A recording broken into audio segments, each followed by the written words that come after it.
Assalamualaikum dear students, this is me Muhammad Irfan and your chemistry teacher. Well dear students, today we are going to talk about the lecture number 10 MDCAT which is from the inorganic chemistry topic 4 and 9.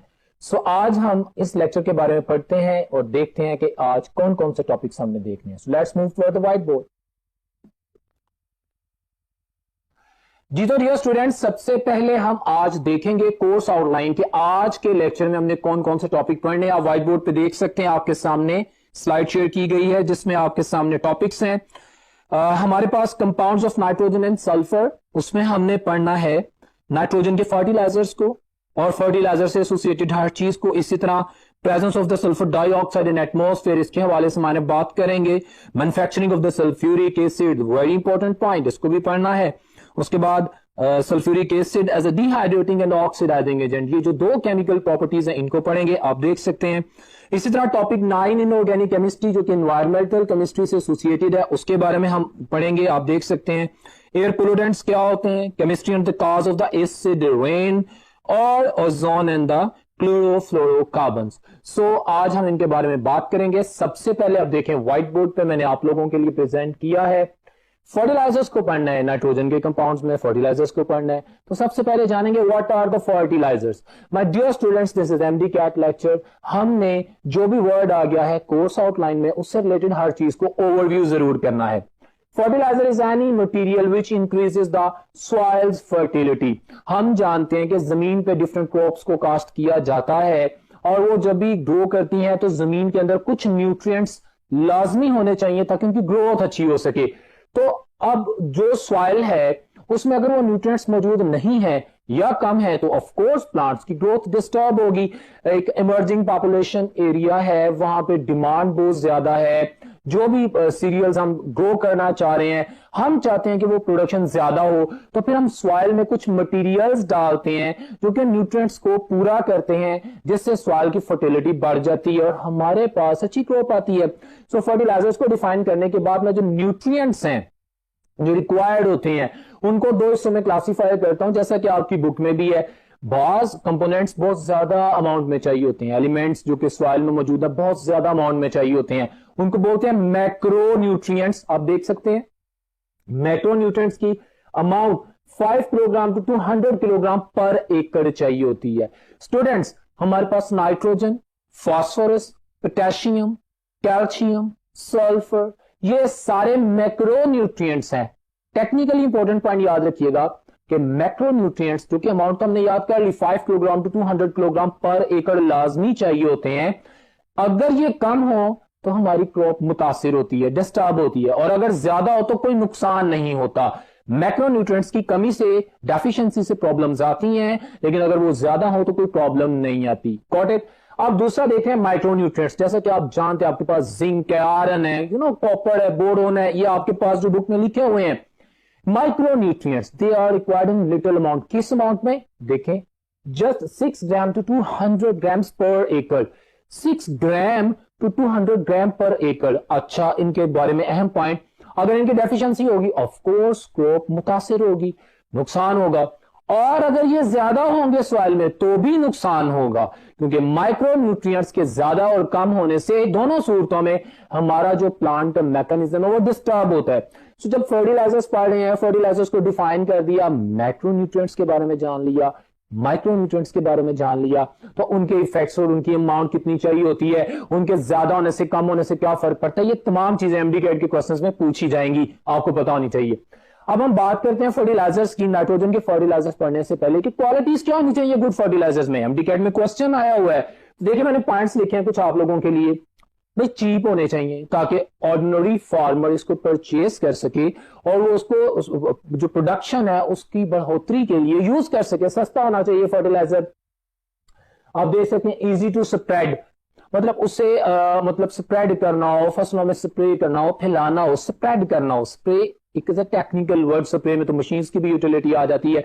Pakistan में आप जानते हैं cross में खादों को हाथ से ही farmers फेंकते होते हैं, तो इजी टू स्प्रेड हो, वाटर सोल्युबल हो, ये सबसे अहम बात है. वाटर सोल्युबल होगा तो सॉइल के अंदर एब्जॉर्ब हो के रूट्स के जरिए प्लांट में जाएंगे ना तमाम न्यूट्रिएंट्स. तो फर्टिलाइजर को वाटर सोल्युबल होना चाहिए. ये मतलब कि पीएच ऑफ द सॉइल को इफेक्ट ना करे। बहुत important point. But dear students, हमने नाइट्रोजनस फर्टिलाइजर्स पढ़ने हैं। तमाम nitrogenous fertilisers acidic in nature होते हैं, वो सॉइल की पीएच को डिस्टर्ब करते हैं, सिवाय कैल्शियम नाइट्रेट के, पोटाशियम के, गॉन। और अगर हमारे पास नाइट्रोजनस फर्टिलाइजर्स को यूज करें और पीएच चेंज हो जाए, तो फिर हम लाइम, क्विक लाइम यूज करते हैं, जो कि बेसिक इन नेचर होता है, जो कि वो एसिडिटी जो बढ़ जाती है उसको कंट्रोल करता है। गुड फर्टिलाइजर वो होता है कि जिसमें हमारे पास सॉइल की पीएच बिल्कुल चेंज ना हो, और अगर कुछ कमी बेशी हो जाए तो उसको हम ऑर्डिनरी क्विक लाइम को यूज करते हुए कैल्शियम कंपोनेंट को यूज करते हुए न्यूट्रलाइज कर सकें। ठीक है, तो ये बात भी याद रखनी है। ये जो मैंने वर्ड्स बोले हैं ये बहुत इंपॉर्टेंट है, आपने अपने जहन में रखने हैं। Non poisonous, of course poisonous तो बिल्कुल नहीं होना चाहिए, क्योंकि वो फार्मर की हेल्थ को डैमेज कर सकते हैं, प्लांट्स को डिस्ट्रॉय कर सकते हैं। स्टेबल ऐसा हो कि अगर आप उसको जमीन में फैलाएं तो वो इफेक्ट ऑफ टेम्परेचर या एनवायरनमेंट के इफेक्ट से डिस्ट्रॉय ना हो, बल्कि जिस मकसद के लिए उसे ड्रॉप किया गया वो पूरा हो, प्लांट्स तक पूरी अमाउंट पहुंचे। और ऑफ कोर्स हमारे पास इनको रिएक्शन सॉइल के साथ मिलके इस तरह नहीं करना चाहिए कि इनकी अफादियत खत्म हो जाए। फॉर एग्जाम्पल, अगर मैं नाइट्रोजनस फर्टिलाइजर को स्प्रे कर रहा हूं तो मेरी नाइट्रोजन प्लांट्स तक पहुंचनी चाहिए, ये ना हो कि बाहर ही कहीं कंज्यूम हो जाए। So these were the few qualities which must be present in the fertilisers, जो आपको पता होनी चाहिए, इससे रिलेटेड क्वेश्चन आएगा। अब हम बात करते हैं मजीद कि नाइट्रोजन जिसका फर्टिलाइजर हमने पढ़ना उसका रोल क्या है। एमडी कैट में ये क्वेश्चन, ये जो सिर्फ 3 पॉइंट्स हैं, मुख्तलिफ अंदाज में कई दफा पूछे गए हैं, वो मैंने तमाम आइसोलेट करके अलग-अलग करके आपके सामने रख दी है। अभी मैं एमसीक्यू उसकी प्रैक्टिस भी करवाऊंगा, then you will know that कि how this information is important for us. अब देखें, प्रोटीन सिंथेसिस, नाइट्रोजन हम जानते हैं प्रोटीन अमाइनो एसिड से मिलकर बनते हैं। हम जानते हैं protein is a life prime important, plants में, एनिमल्स में लाजमी होती हैं, और वो अमाइनो एसिड्स, अमाइनो में नाइट्रोजन होता है। तो ये प्रोटीन सिंथेसिस में जो नाइट्रोजन है वो बड़ी बुनियादी है, और उसके लिए नाइट्रोजन का फर्टिलाइजर्स बहुत ज्यादा इंपॉर्टेंट है। उसके बाद imparts green colour to the plant, ये एमसीक्यू है, याद रखना है। अच्छा, इसमें क्लोरोफिल से रिलेट ना करें, वो फसल जिसमें नाइट्रोजन की कमी हो जाती है वो जारी बात है प्रॉपर ग्रोथ नहीं करती, उसके स्टेम और उसकी लीफ की प्रॉपर ग्रोथ नहीं होती, प्लांट हेल्दी नहीं होता, तो वो येलो इन कलर हो जाता है। तो अगर नाइट्रोजन के कंटेंट पूरे होंगे तो रेलेवेंट प्रोटीन्स बनेगी और उसकी प्रॉपर ग्रोथ होगी, और अच्छा सेहतमंद जो कि ग्रीन प्लांट होगा हमारे सामने आएगा। They impart the green colour to the plant, got it? क्योंकि ये क्लोरोफिल्स के बनने में हेल्प आउट करते हैं, मदद करने हैं उसके बनाने में। वैसे तो हम जानते हैं क्लोरोफिल में जो एलिमेंट मौजूद होता है वो क्या है, मैग्नीशियम। ये पॉइंट भी आपने याद रखना है। तो that was the general introduction about the fertilisers, the micro macronutrients, qualities of the fertilisers and role of nitrogen in the crops. अब हम मजीद पढ़ते हैं नेक्स्ट बोर्ड पे, जो कि फर्टिलाइजर्स के हवाले से, और देखते हैं वहां पे क्या लिखा है। जी तो डियर स्टूडेंट्स, आपके सामने व्हाइट बोर्ड पे मैंने नाइट्रोजनस फर्टिलाइजर, जो कि एमडी कैट के पॉइंट ऑफ व्यू से इंपॉर्टेंट हैं और हमारी किताब में बेशक इतने एलैबोरेटेड नहीं है, बट ए लेवल्स और एमडी कैट दोनों में वो जो चीजें हैं और जो एमडी कैट में पूछी गई हैं वो रिएक्शंस भी मैंने लिखे हैं, आप लोगों के लिए इंपॉर्टेंट है, और वो पॉइंट्स की फॉर्म में तमाम एमसीक्यूज को भी हाईलाइट किया है। So watch this. सबसे पहले मैं बात कर रहा हूं एमोनिया की, NH3, queen of chemicals, ammonia. मैं एमसीक्यू से बात का आगाज करता हूं। एमोनिया बहुत इंपॉर्टेंट है, और हम पूरी दुनिया में इंडस्ट्री में जितनी अमोनिया जनरेट करते हैं, प्रोड्यूस करते हैं, पता है हाबर-बोश प्रोसेस जो मैंने लिखा है अभी, उसका 80% नाइट्रोजनस फर्टिलाइजर बनाने के काम आता है। एमसीक्यू नोट कर लिया, जो एमोनिया बनाई जाती है इंडस्ट्रीज में उसका 80% फर्टिलाइजर इंडस्ट्री में यूज होता है। तो देखिए यहां पे हमने बनाया एक प्रोसेस लिखा है, गैशियस फॉर्म में नाइट्रोजन, गैशियस फॉर्म में हाइड्रोजन है। They are going to react in the presence of iron catalyst at 450 degree Celsius. ये दोनों गैशियस फॉर्म में, और गैशियस फॉर्म में ही हमारे पास अमोनिया बनती है, जिसको बाद में हम कंडेंस कर सकते हैं। इस प्रोसेस को हाबर-बोश प्रोसेस कहते हैं। बट डियर स्टूडेंट्स, इसका कैटलिस्ट एमसीक्यू में पूछा जाएगा, पूछ सकता है कि the manufacturing of the ammonia which one of the following is irrelevant. MD cat का क्वेश्चन बोला, ऑप्शन ए नाइट्रोजन नहीं है, ना इसी से तो बनता है। हाइड्रोजन, हाँ हाइड्रोजन से ही बनता है। Fe2O3, हाँ भाई ये कैटलिस्ट है। प्लैटिनम, तो आप कहेंगे भाई प्लैटिनम तो कहीं पे नजर नहीं आ रहा, प्लैटिनम का कोई रोल नहीं है अमोनिया सिंथेसिस में। सो ये आपसे क्वेश्चन किए जा रहे हैं। बाकी अमोनिया के हवाले से जो डाटा मैंने लिखा है, ये इतनी अच्छी फर्टिलाइजर है कि अमोनिया में 82% नाइट्रोजन होती है। MCQ of MDCAT, maximum percentage of the nitrogen is present in which of the following fertiliser. मैं अमोनिया लिख दूं, मैं यूरिया लिख दूं, मैं डीएपी लिख दूं, पोटाशियम नाइट्रेट लिख दूं, आप कहेंगे अमोनिया, क्योंकि अमोनिया में 82% नाइट्रोजन होती है। बट इसका एक ड्रॉबैक है, वो क्या है कि इसको 6 inches deep in the soil beneath the roots inject करना पड़ता है, लिक्विड फॉर्म में होती है। अच्छा, पाकिस्तान में तो ऐसी मशीनरी नहीं है, इसलिए ये बेस्ट फर्टिलाइजर तो है, लेकिन पाकिस्तान में ये बेस्ट फर्टिलाइजर नहीं है। पाकिस्तान में बेस्ट फर्टिलाइजर यूरिया है, जिसकी बात बाद में करेंगे। अभी नाइट्रोजन का ये MCQ, injected 6 inches deep in the soil beneath the roots, और ये हमारे पास मैंने लिख दिया कि पाकिस्तान में इतना ज्यादा यूज नहीं होता क्योंकि इसके लिए मशीनरी रिक्वायर्ड होती है। ठीक है, तो आपने इसकी प्रिपरेशन, आपने इसकी परसेंटेजेस, आपने इसकी जो कैसे इसको सॉइल में इंस्टॉल किया जाता है, मतलब स्प्रे अप करना है कि इंजेक्ट करना है, तो इंजेक्ट किया जाता है, वो सारा बता दिया है। ये तमाम पॉइंट्स अपने ज़हन में रखिएगा। अमोनिया, अब हम अगले नाइट्रोजनस फर्टिलाइजर की बात करते हैं, that is urea, popular in Pakistan. You know, urea के हवाले से दिस इज एमडी कैट, मैंने हर वो चीज लिखी है जो कि आपसे पूछी जाएगी, और आपको किस भी तरह से एमडी कैट में क्वेश्चन आई, will be able to answer that. ये इसका स्ट्रक्चर है, आपको इसका स्ट्रक्चर पता होना चाहिए। यूरिया इसका कॉमन नेम है, ये मैंने उसका नाम लिखा है अमाइनो मिथेनामाइड, ये इसका एपेक नेम है, आपको पता होना चाहिए। तो मैंने ये तीनों चीजें लिख दी हैं, आपको इसका स्ट्रक्चर, इसके दोनों नाम अच्छे तरीके से आने चाहिए। अच्छा, इसकी मैन्युफैक्चरिंग की डिटेल मैंने लिखी है इन योर एमडी कैट, क्योंकि एमडी कैट में ए लेवल्स में डिस्क्रिप्शन है और आपके पास भी है, आपको पता होना चाहिए। मैं इसके रॉ मटेरियल्स के हवाले से क्वेश्चन कर सकता हूं कि भाई मुझे बताएं कि यूरिया को बनाया कैसे जाता है, तो अभी मैं वो सारी डिस्क्रिप्शन दूंगा यूरिया के हवाले से, सुनते जाएं। हमारे पास जो मीथेन गैस है, जिसे हम बायोगैस कहते हैं, जिसे हम मार्श गैस कहते हैं, जिसे हम नेचुरल गैस कहते हैं, उसको हम in the presence of nickel high temperature पे स्टीम के साथ रिएक्शन करवाते हैं, कार्बन डाइऑक्साइड एंड हाइड्रोजन बनती है। हमें हाइड्रोजन चाहिए पहले स्टेप में, हमें दोनों चाहिए, यूरिया मैन्युफैक्चर में कार्बन डाइऑक्साइड भी चाहिए, हाइड्रोजन भी चाहिए। तो पहले ये जो हाइड्रोजन बन गई है ना, इसको हम नाइट्रोजन से रिएक्शन करवाते हैं। किस प्रोसीजर में? सेम जो अभी पढ़ के आए हैं ऊपर अमोनिया में, वही प्रोसेस देखे ना, 400 to 500 डिग्री सेल्सियस टेम्परेचर, ये 450 in the presence of iron oxide as a catalyst, हम रिएक्शन करवाते हैं, अमोनिया गैस बना देते हैं, अमोनिया बन जाती है, जो कि यूरिया के मैन्युफैक्चरिंग के लिए जरूरी है। फिर हम क्या करते हैं, पहले स्टेप में जो कार्बन डाइऑक्साइड बनी थी, माय स्टूडेंट्स, आप देखें कि उसका मैंने इस नई बनने वाली अमोनिया से रिएक्शन करवाया है, और मेरे पास एक कंपाउंड बनता है अमोनियम कार्बामेट। मैंने स्ट्रक्चर भी लिखा, मैंने नाम भी लिखा, this is important for you. अब आपके पास जब ये कार्बामेट बन जाता है, लिक्विड फॉर्म में होता है, हम इसको टेम्परेचर देते हैं ताकि इसके अंदर से एक H2O का मॉलिक्यूल इरेज हो जाए। यहां से इस वाले अमोनिया से 2 हाइड्रोजन और ये वाली ऑक्सीजन रिमूव होगी, तो अब आपके पास स्ट्रक्चर बन गया ना यूरिया का। तो यूं आपके पास मोल्टन फॉर्म में यूरिया बन जाएगी। ये मेरे पास इंडस्ट्रियल प्रोसीजर है कि मैं पहले मीथेन गैस है तो रॉ मटेरियल यूज करता हूं। मैं एमडी कैट का क्वेश्चन शेयर करता हूं, which one of the following is the raw material for the manufacturing of urea? Option A methane gas, option B nitrogen gas, C both of them. तो आप कहेंगे भाई नाइट्रोजन गैस भी use हो रही है, मीथेन गैस भी use हो रही है, इन दोनों के बाय प्रोडक्ट्स जो बनती, प्रोडक्ट्स बनती हैं, उनसे हम रिएक्शन करवा के यूरिया बना रहे हैं।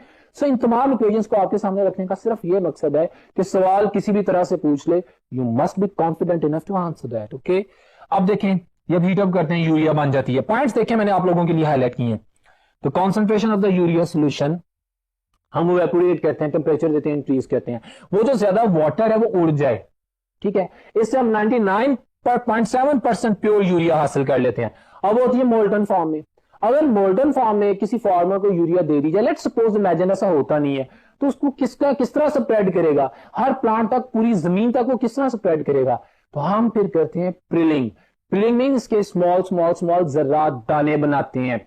ये मोल्टन फॉर्म में जो यूरिया होती है उसको प्रिलिंग टावर में ऊपर से फेंकते हैं, वो ड्रॉपलेट्स की फॉर्म में, जैसे बारिश होती है नीचे गिरती है और नीचे से कूल एयर जो है ना, वो कूल एयर ब्लो अप की जाती है, उससे वो सॉलिडिफाई हो जाते हैं, प्रिल्स बन जाती हैं। उन पिल्स का फायदा पता क्या? They are easy to spread. Farmer अपने हाथ में रखता है और उसको स्प्रेड कर देता है, और यही इसका पर्पस है। पिलिंग इसलिए की जाती है कि जो भी फर्टिलाइजर हो that become easy to spread. Got it? तो ये तमाम बातें क्लियर हो जाती हैं। पाकिस्तान का बेस्ट फर्टिलाइजर है जी यूरिया, और इसमें 46% नाइट्रोजन हो जाती है, नाइट्रोजन मौजूद होती है। Everything is very important. MCQ जो मैंने लिखा आपके सामने, आप लोगों को अमोनिया और यूरिया की कंप्लीट डिटेल इस व्हाइट बोर्ड पे दी गई। अब नेक्स्ट नाइट्रोजनस फर्टिलाइजर की बात करते हैं नेक्स्ट बोर्ड पे। जी तो डियर स्टूडेंट्स, अभी व्हाइट बोर्ड पे आप देख सकते हैं अमोनियम नाइट्रेट। अमोनियम नाइट्रेट, इसकी मैंने प्रिपरेशन भी लिख दी है। आप देखें ammonia gas nitric high temperature पे रिएक्शन कर रहे हैं, नाइट्रिक एसिड फ्यूम्स होते हैं इसके, रिएक्ट करते हैं और हमारे पास सॉलिड अमोनियम नाइट्रेट बन जाता है। अमोनियम नाइट्रेट ये एक नाइट्रोजनस फर्टिलाइजर है। इसको जब सॉइल पे स्प्रेड करते हैं तो इसके अंदर 33 to 33.5% नाइट्रोजन होती है। एमसीक्यू, इसमें कितनी नाइट्रोजन होती है? इतनी होती है। और इसका सबसे पॉपुलर एमसीक्यू, इसको पैडी फील्ड्स यानी दलदली जमीन में इस्तेमाल नहीं करते। क्यों? क्योंकि उस पैडी फील्ड में बैक्टीरियाज होते हैं और वो बैक्टीरिया इस अमोनियम नाइट्रेट को एज अ फूड खा लेते हैं और नाइट्रोजन जो कि सॉइल को मिलनी चाहिए थी उसको as a waste product gaseous form में दोबारा एटमॉस्फेयर में भेज देते हैं। और वो पर्पस कि हमने इसको 33 to 33.5% सॉइल को नाइट्रोजन देनी थी जो बहुत जरूरी थी, वेस्ट हो जाती है। ये बहुत अच्छा फर्टिलाइजर है, लेकिन दलदली जमीन पे पैडी फील्ड्स में इसको यूज नहीं किया जाता। इसके अंदर नाइट्रोजन की परसेंटेज क्या है, इसको कैसे बनाया जाता है, आपके सामने लिख दिया गया, आप याद रखेंगे। उसके बाद डायमोनियम फॉस्फेट। आप सोचेंगे कि भाई बुक में तो हमने फॉस्फेट फर्टिलाइजर्स में इसको पढ़ा था, तो मैं इसको नाइट्रोजनस फर्टिलाइजर में, दिस इज एमडी कैट, हमने हर वो फर्टिलाइजर पढ़ना है। अब देखेंगे यहाँ पे पोटेशियम नाइट्रेट की भी बात की है। भाई नाइट्रोजन तो है ना, हर वो फर्टिलाइजर जिसमें जितनी भी नाइट्रोजन मौजूद है हम उस फर्टिलाइजर को डिस्कस जरूर करेंगे। एमडी कैट के क्वेश्चन में, पेपर में पूछा जाता है, क्वेश्चन पूछा जाता है, आपको याद होना चाहिए। वॉच दिस, तो अमोनिया गैस है फास्फोरिक एसिड से, ये एमसीक्यूज है। किस टेम्परेचर पे रिएक्शन करके आती है? कंटिन्यूअस प्रोसेस है, कंटिन्यूअस प्रोसेस से बनाई जाती है, प्रोडक्ट को गेन अप करते जाते हैं। Temperature maintenance 60 to 70 degree centigrade रखना होता है। PH 5.6 to 6 pH, 5.8 to 6 pH तक होनी चाहिए। स्लाइटली एसिडिक होती है ऑफ कोर्स, क्योंकि हमारे पास ये फास्फोरिक एसिड है उसकी। ये हमारे पास डायमोनियम फॉस्फेट बन जाता है। ओके, अब इसके एमसीक्यूज, बड़ी बेहतरीन खाद है। इसमें ना सिर्फ 16% नाइट्रोजन होती है, आप देख सकते हैं, बल्कि इसमें 48% फास्फोरस की सप्लाई भी होती है P2O5 की फॉर्म में। और ये अकेला, ये एमडी कैट का क्वेश्चन है, ये डीएपी अकेला इतना अच्छा फर्टिलाइजर है कि नाइट्रोजन और प्लस फास्फोरस, ये अकेला जमीन के 75% न्यूट्रिएंट डिमांड को पूरा करता है। तो this all threes are the MCQs जो मैंने आपके सामने लिखे, प्रिपरेशन में लिख दी, टेम्परेचर कंडीशन, पीएच लेवल, ये तमाम एमसीक्यूज है। फॉर्मूला भी आपके सामने लिख दिया है। आपको ये तमाम चीजें बड़ी सिंपल और क्लियर याद होनी चाहिए। डीएपी जो कि अच्छी फर्टिलाइजर है हमारे पास सप्लाई करती है क्या। तो पोटेशियम नाइट्रेट की बात करते हैं, very simple, KNO3 potassium nitrate. Basically ये पोटेशियम के सप्लायर है। मैंने कहा ना अभी कि हम हर वो फर्टिलाइजर, मेरे एमडी कैट के सिलेबस में उसने कहा कि नाइट्रोजनस फर्टिलाइजर, तो माय डियर स्टूडेंट्स मैं हर वो फर्टिलाइजर जरूर याद करूंगा, आप वो जरूर याद करेंगे जिसमें भी नाइट्रोजन का तस्करा हो, क्योंकि एमडी कैट में क्वेश्चंस किए जाते हैं। बताएगा पोटेशियम नाइट्रेट में कितने परसेंट नाइट्रोजन होती है। अगर आपने पढ़ा होगा तो आप कहेंगे ना कि 13% नाइट्रोजन होती है। कैसे बनते हैं? हमारे पास Chile saltpetre sodium nitrate है, इसका सोल्यूशन, उसमें solid sylvite potassium chloride, you know the words I spoke, NaNO3 sodium nitrate, इसका कॉमन नेम और name Chile saltpetre. Potassium chloride, ठीक है ना, केमिकल नेम है, और नेम सिल्वाइड, ये भी पूछेगा, मैं बता रहा हूं, आप याद रखेंगे। रिएक्शन करते हैं, डिस्प्लेसमेंट रिएक्शन होता है, इसका नेगेटिव इसके पॉजिटिव से, इसका नेगेटिव इसके पॉजिटिव से, मेरे पास मेरी desired product KNO3 potassium nitrate बन जाती है। और इसको भी मैं प्रिल्स बना, अच्छा जितने भी हमारे पास खाते हैं ना, हमारे पास किस भी फॉर्म में बने, हम इनकी प्रिल्स बनाते हैं ताकि इनकी पैकिंग और इनकी स्प्रेडिंग आसान हो। बहरहाल इसके अंदर 13% नाइट्रोजन होती है, 44% पोटैश होता है। और मैंने आपको बताया है कि आपने इस बात का जरूर ख्याल रखना है, लाजमी याद रखना है, जैसे मैंने नाइट्रोजन का बताया कि नाइट्रोजन किस लिए यूज होता है, स्टेम और लीफ की ग्रोथ के लिए, हमारे पास प्रोटीन सिंथेसिस के लिए, सो जो भी पॉइंट्स पड़े हैं। इसी तरह फास्फोरस का यूज भी पूछा जा सकता है। अगर उसका यूज पूछे ना तो वो कोई ऐसी कंफ्यूजिंग ऑप्शन दे सकता है, आपको पता होना चाहिए बेटा एमडी कैट है, वो कह दे कि initial growth of the seeds and fruits are being accelerated by nitrogen, potassium, phosphorus, तो आप आंसर करेंगे फास्फोरस या नन ऑफ देम। अदरवाइज आप कहेंगे जी, आप अगर आप फास्फोरस नहीं शामिल करते तो आप कहेंगे none of them. Phosphorus initial growth of seeds and fruits के लिए होता है, potassium ripening of the fruit and seed के लिए होता है। ठीक हो गया, तो ये भी चीजें रेलेवेंट है, याद रखनी है, फर्टिलाइजर्स पढ़ रहे हैं ना इसलिए। तो ये आपके सामने सारी डिटेल देगी फर्टिलाइजर्स की। तो ये नाइट्रोजनस फर्टिलाइजर्स के हवाले से मैंने जो बातें की हैं, जो फर्टिलाइजर्स लिखे हैं, जो कि आपके एमडी कैट के हवाले से इंपॉर्टेंट है, इसके अलावा ये कुछ बातें मैं इन द फॉर्म ऑफ एमसीक्यूज आपसे शेयर कर रहा हूं ताकि आप मजीद इस इंफॉर्मेशन को यूटिलाइज कर सकें, टेस्ट कर सकें। So watch on the board. अभी मैं आपके सामने एक स्लाइड शेयर करूंगा जी। तो डियर स्टूडेंट्स, आप स्लाइड देख रहे हैं। क्वेश्चन है DAP diammonium phosphate contains dash percent plant nutrients. आ गया ना डीएपी, एमडी कैट का क्वेश्चन है। डीएपी में नाइट्रोजन है तो इसलिए डिस्कस किया गया ना, और मैंने भी आपको बताया कितने परसेंट उसमें नाइट्रोजन होती है। Would you answer that? तो उसने बल्कि नाइट्रोजन के नहीं पूछा, उसने पूछा है क्वेश्चन में कि प्लांट्स के कितने न्यूट्रिएंट कंटेन करता है। इतना अच्छा फर्टिलाइजर है, 75% ऑफ द सॉइल न्यूट्रिएंट इसमें मौजूद होते हैं, जो मैंने अभी बताया था आपको। So my option will be the delta option. एक और स्लाइड आप देख रहे हैं आपके सामने बोर्ड पे। नेक्स्ट एमसीक्यू है, which of the following is a raw material for urea. आ गया वही क्वेश्चन जिसके ऊपर मैंने एम्फसाइज किया, जिसके बारे में मैंने बात की, जो मुझे लाजमी पता होना चाहिए। Raw material of urea. Option ए कहता है मीथेन ओनली। भाई मीथेन तो है, मुझे पता, पहले स्टेप में हमने पढ़ा था। नाइट्रोजन गैस ओनली, नहीं, ये दोनों रिक्वायर्ड है। तो my answer will be the Charlie option, both A and B. और इस एमसीक्यू को मैंने रेट करके भी आया हूं, समझाया भी है रिएक्शंस में। सो नेक्स्ट एक और एमसीक्यू की प्रैक्टिस कर लेते हैं आपके पास। About 80% of ammonia which is being produced, 80% of ammonia. सुने स्टूडेंट्स, मैं यहां पे अमोनिया के अंदर नाइट्रोजन की परसेंटेज नहीं पूछ रहा, मैं ये पूछ रहा हूं कि जितनी भी अमोनिया बनाई जाती है, अगर उसको यूज करना हो तो कितने परसेंट फर्टिलाइजर इंडस्ट्री में यूज होती है। वो मुझसे एमसीक्यू को बना के पूछ रहा था। About 80% of the ammonia is use for the production of fertilisers. तो मेरे पास ऑप्शन आएगी alpha. So these all are the questions, very important. एक और एमसीक्यू देख सकते हैं for your practice. Which of the following is not the essential qualities of a good fertilisers. MDCAT के क्वेश्चन शेयर कर रहा हूं। क्वालिटीज ऑफ फर्टिलाइजर्स को अगर डिस्कस किया होगा, पढ़ा होगा, तो मैं आंसर कर सकूंगा। क्वेश्चन है which of the following is not the essential quality of good fertilizer. कहता है it must be soluble in water. ठीक है, it shouldn't be injurious to the plants. ठीक है, it should alter the pH of the soil. बिल्कुल गलत। Fertilizer वही अच्छा है जिसे पीएच ऑफ द सॉइल को चेंज नहीं करना चाहिए। So Charlie option will be my answer. अब हम बात करते हैं इन एमसीक्यूज की प्रैक्टिस के बाद presence of SO2 in air की। सल्फर डाइऑक्साइड इन एयर, बहुत इंटरेस्टिंग क्वेश्चंस हैं। सल्फर डाइऑक्साइड एक पोल्यूटेंट है, एक प्राइमरी पोल्यूटेंट है, एक हैजर्डस गैस है जो कि एटमॉस्फेयर में एसिड कंटेंट्स को बढ़ाता है। इससे रिलेटेड एमसीक्यू आप सुने।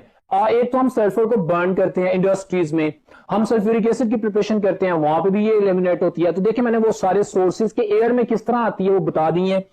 60% by the volcanic eruption. The beautiful most point for you people, हम जानते हैं कि जितने भी हैजर्डस ऑक्साइड्स हैं वो ज्यादातर ह्यूमन एक्टिविटी से एटमॉस्फेयर में आते हैं, एयर को पोल्यूट करते हैं।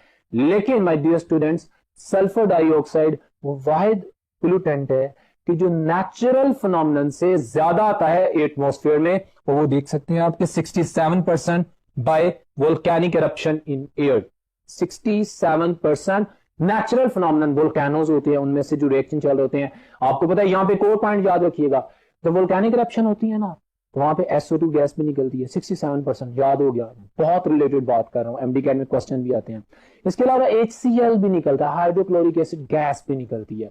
SO2 परमानेंट एसिड रेन की बात करेंगे जब हम, एसिड रेन भी पढ़ाऊंगा। SO2 परमानेंट एसिड रेन करती है और HCl टेम्पररी एसिड रेन करता है। ये बहुत अहम पॉइंट नोट कर लें आप। परल सल्फर ऑक्साइड की बात करते हैं तो हमारे पास ये कहता है कि अब कोल बर्निंग है, हमारे पास जो फॉसल फ्यूल है, कोल है, उसके अंदर डेफिनेटली हाइड्रोकार्बन है, कार्बन है, कोल है, सल्फर के कंटेंट्स में जब उनको बर्न किया जाता है तो उसमें से भी सल्फर डाइऑक्साइड आती है, इंडस्ट्रीज की चिमनीज से बाहर आती है।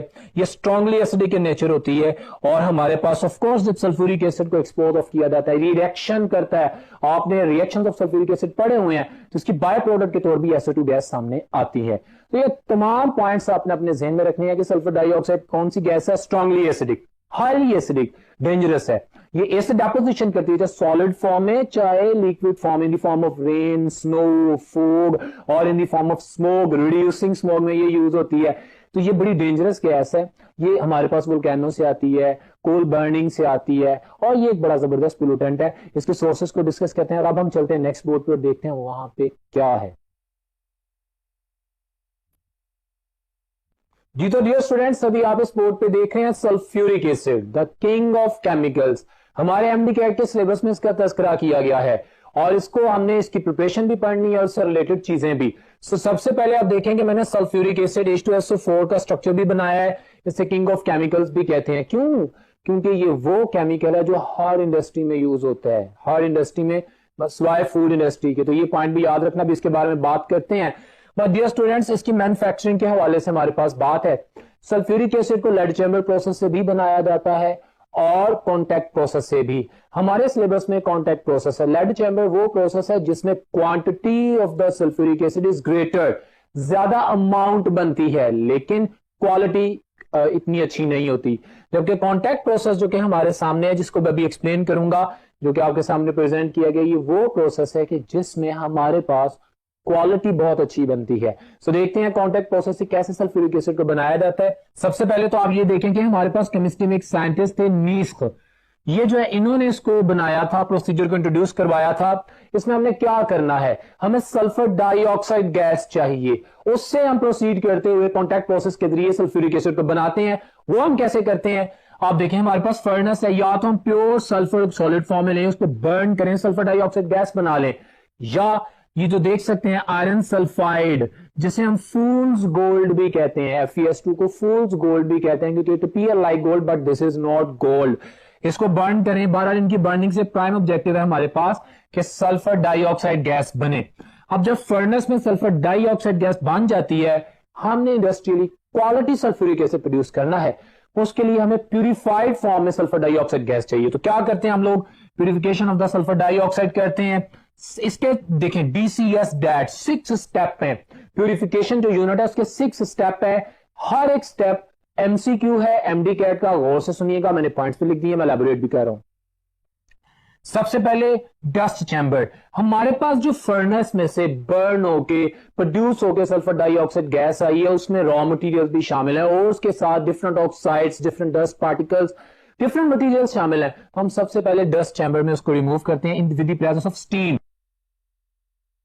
स्टीम को इंजेक्ट किया जाता है, वो क्या करता है कि जैसे आंधी में बारिश होती है तो डस्ट पार्टिकल सेटल डाउन हो जाते हैं, बिल्कुल वैसे हमारे पास जो स्टीम है वो जब इसके साथ रिएक्शन करती है तो डस्ट रिमूव हो जाती है। ठीक है। नंबर 2 पॉइंट आप देख सकते हैं, दैट इज कूलिंग पाइप्स। तो जो कूलिंग पाइप्स हैं उसमें क्या करते हैं कि हमारे पास वायर्स होती है, उसमें हॉट गैस जो कि फर्नेस से आ रही है, बेशक उसको स्टीम इंजेक्शन करके उसको डस्ट भी रिमूव की गई है, टेम्परेचर भी थोड़ा डाउन हुआ है, लेकिन उसका टेम्परेचर अभी बहुत ज्यादा है। आप लोग जानते हैं ना कि जब हम सल्फर डाइऑक्साइड को बर्नर से लेके आने तो बहुत ज्यादा टेम्परेचर होगा, उसको कूल डाउन करते हैं। लेकिन important point my dear student, temperature decrease up to 100 degree Celsius से नीचे टेम्परेचर नहीं होना चाहिए। क्यों? क्योंकि इससे अगले स्टेप में जब स्क्रबर्स में वाटर स्प्रे करेंगे, हम वाटर स्प्रे करेंगे ताकि मजीद अगर कोई डस्ट पार्टिकल रह गया है तो सेटल डाउन हो जाए।